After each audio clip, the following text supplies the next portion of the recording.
अस्सलामु अलैकुम रहमतुल्लाहि व बरकातुहू। ग्रुप जा अज़ीज़ दोस्त भाइरो, छा हाल आहे? अल्लाह ताला खां दुआ आहे त अल्लाह ताला असांखे तव्हांखे ऐं सॼी मुस्लमान उम्मत खे दुनिया ऐं आख़िरत जूं कामयाबियूं अता फ़रमाए।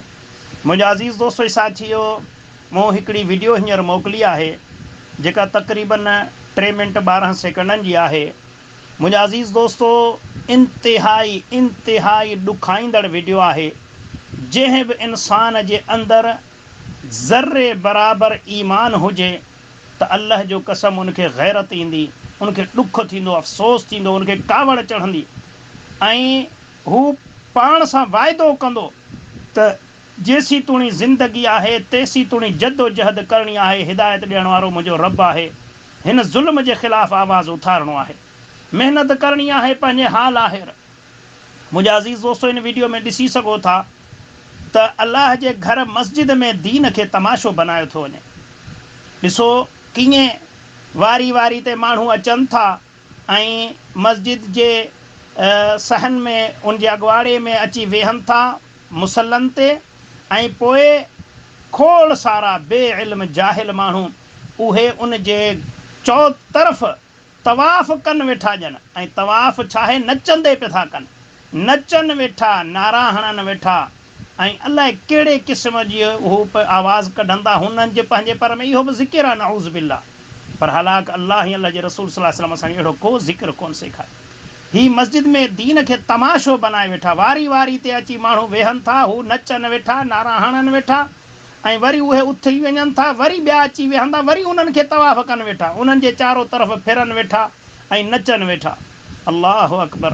पर अफ़सोस अफ़सोस जो पेट जा पुजारी मुल्ला चवनि था त शिरक कोन्हे को, उम्मत मुहम्मद शिरक कोन कंदी, शिरक कोन्हे को। इहे ख़ाली फ़तवाऊं आहिनि अहले हदीस वारनि जूं। असां चवंदा ज़ालिमो, किथे उम्मत खे पुॼायो, केॾो न ज़ुल्म कयो अथव हिन उम्मत सां। पर इंशा अल्लाह ताला जेसी तुणी सिसीअ में साह आहे, इंशा अल्लाह असां पंहिंजनि नसलनि खे बि दर्स ॾींदासीं त मरणो त हूअं ई हिकिड़े ॾींहुं अथव। हीउ जहान कॾहिं बि कंहिंजे लाइ हमेशह जे लाइ कोन ठहियो आहे, हूअं ई मरणो आहे। कम से कम हक़ ते मरो, कम से कम अल्लाह जी रज़ा जे लाइ मरो, तौहीद जे लाइ मरो, सुन्नत जे लाइ मरो। मुंहिंजा अज़ीज़ दोस्तो, घणा माण्हू मौत जे ख़ौफ़ खां हक़ सच चवणु छॾे आहिनि। घणा माण्हू जेके आहिनि इज़त जे लाइ चवंदा यार ॻाल्हायूं था, माण्हू बेइज़तो था कनि। ऐं खोड़ दफ़ा अहिड़नि महफ़िलनि में जॾहिं ज़ालिमनि सां मुंहमारी थींदी आहे, घणा माण्हू चवंदा आहिनि साईं छॾे ॾियो, जाहिलनि सां तव्हां छा ॻाल्हायो, उन्हनि खे ॾिसो इज़त ई कोन्हे, ॻाल्हाइण जो तमीज़ ई कोन्हे। असां चवंदा मुंहिंजा अज़ीज़ दोस्तो ॿुधी छॾियो, इज़तूं सभु अल्लाह ऐं अल्लाह जे रसूल सल्लल्लाहु अलैहि वसल्लम जे लाइ आहिनि। इंसान जी का इज़त ई कान्हे का जेसी तूणी हू पंहिंजी इज़त खे दाव ते न लॻाए अल्लाह ऐं अल्लाह जे रसूल सल्लल्लाहु अलैहि वसल्लम जे लाइ, तौहीद ऐं सुन्नत जे लाइ अगरि पंहिंजी इज़तनि खे क़ुर्बान न करे, उहो इंसान बेइज़्तो आहे। जो पंहिंजी इज़त खे बचाइण लाइ तौहीद खे क़ुर्बान करे छॾे, सुन्नतनि खे क़ुर्बान करे छॾे, उम्मत मुहम्मद खे क़ुर्बान करे छॾे, ऐं सिर्फ़ु इन लाइ वेठो मुंहिंजी यार इज़त, मूंखे पंहिंजी इज़त बचाइणी आहे। यार माण्हू ॼटनि वाया अथनि, हक़ सच चऊं था, माण्हू गारियूं था ॾियनि, माण्हू घटि वधि था ॻाल्हाइनि। धूड़ आहे अहिड़नि माण्हुनि ज़ालिमनि जे मुंहं ते। ऐं अल्लाह जो कसम क़यामत जे ॾियारे इहो उथंदा त इन्हनि जा मुंहं कारा हूंदा। क़ुर जी गवाही आहे, जिन्हनि अल्लाह ऐं अल्लाह जे रसूल सल्लल्लाहु अलैहि वसल्लम जी नाफ़रमानी कई ऐं जिन्हनि हक़ सच न चयो, उहे बि नाफ़रमान आहिनि। इहे क़यामत जे ॾियारे उथंदा, इन्हनि जा मुंहं कारा हूंदा, कारा। त मुंहिंजा अज़ीज़ दोस्तो, गैरत कयो। इज़त अल्लाह ऐं अल्लाह जे रसूल सल्लल्लाहु अलैहि वसल्लम जे लाइ आहे। पंहिंजनि जाननि खे क़ुर्बान कयो अल्लाह ऐं अल्लाह जे रसूल सल्लल्लाहु अलैहि वसल्लम जे लाइ। इज़तनि खे क़ुर्बान कयो, औलादनि खे क़ुर्बान कयो, दौलतनि खे क़ुर्बान कयो अल्लाह ऐं अल्लाह जे रसूल सल्लल्लाहु अलैहि वसल्लम जे ख़ातिर। ऐं हिननि ज़ालिमनि जे ख़िलाफ़ु आवाज़ु उथारियो। ही छा पे था कनि?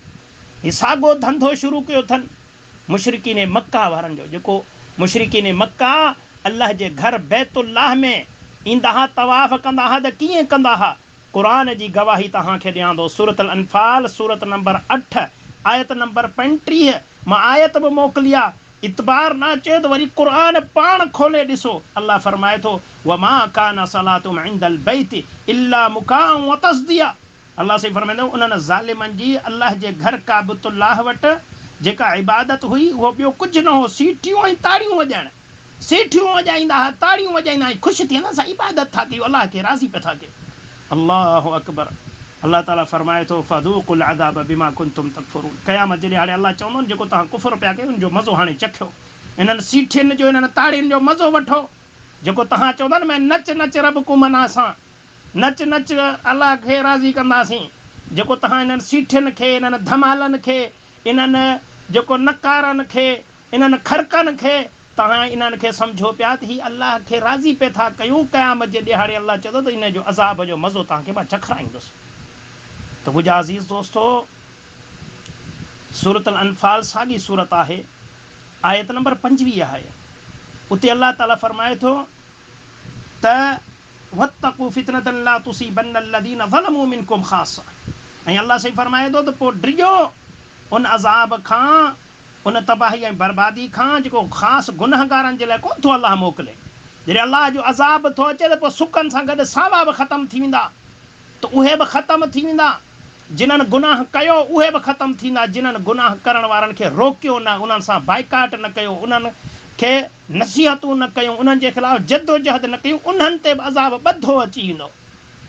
तव्हां ॾिसो हदीसनि में मौजूदु आहे, अल्लाह ताला फ़रिश्तनि खे मोकिलियो हिकिड़ी क़ौम खे ग़र्क़ करण जे लाइ, तबाह बर्बाद करण जे लाइ। हू उते पहुता त ॾिठो त हिकिड़ो माण्हू त ॾाढो नेकोकार आहे। हू सोचनि पिया हीअ त अलाह जो वली आहे, मोटी आहे अलाह, जंहिं बस्ती खे तबाह करण जे लाइ तव्हां असांखे मोकिलियो आहे अलाह, उन में त हिकिड़ो तुंहिंजो ॾाढो नेकोकार बंदो आहे जेको ॾाढियूं निमाज़ूं रोज़ा ॾाढी इबादत ज़िकिर पियो थो करे।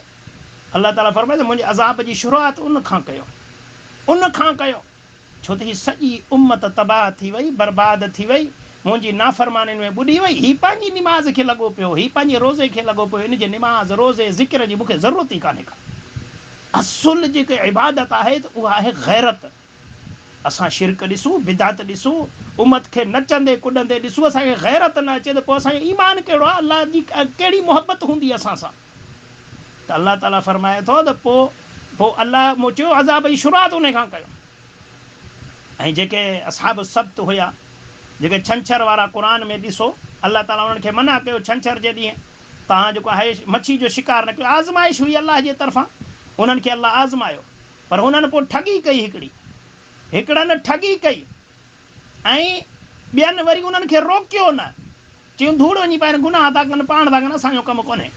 त अल्लाह ताला उन्हनि ॿिन्हिनि खे ग़र्क़ कयो, उन्हनि ॿिन्हिनि खे सूअर ऐं बांदर बनाए छॾियो। ऐं उहे बचिया जिन्हनि मुकमल बाइकाट कयो, उन्हनि सां चयो न कयो इहो कमु, जे कयो था तव्हां त खाइण पीअण सभु कुझु ख़तमु आहे, असां तव्हां सां कुझु बि माना तालुक़ु न रखंदासीं। त मुंहिंजा अज़ीज़ दोस्तो, घणा दोस्त अहिड़नि वीडियोनि खे ॾिसी बसि रुॻी शेयर करण जे पोयां आहिनि, बाक़ी अमल जे पोयां न आहिनि। मां चवंदो जिथे अहिड़ो ज़ुल्म ॾिसो, आवाज़ु उथारियो, खड़कायो मुल्क खे, त हीअ छा दीन खे तमाशो बनायो वेठो। तव्हां त मुशरिकीन मक्का वारो कमु था कयो, ऐं उन्हनि खे दलाइल ॾियो क़ुर जो। मां तव्हांखे दलाइल मोकिलियां थो, वञी उन्हनि खे ॾेखारियो, चयो हीअ तव्हांजो अमल ऐं उन्हनि जो फ़र्क़ु कहिड़ो आहे।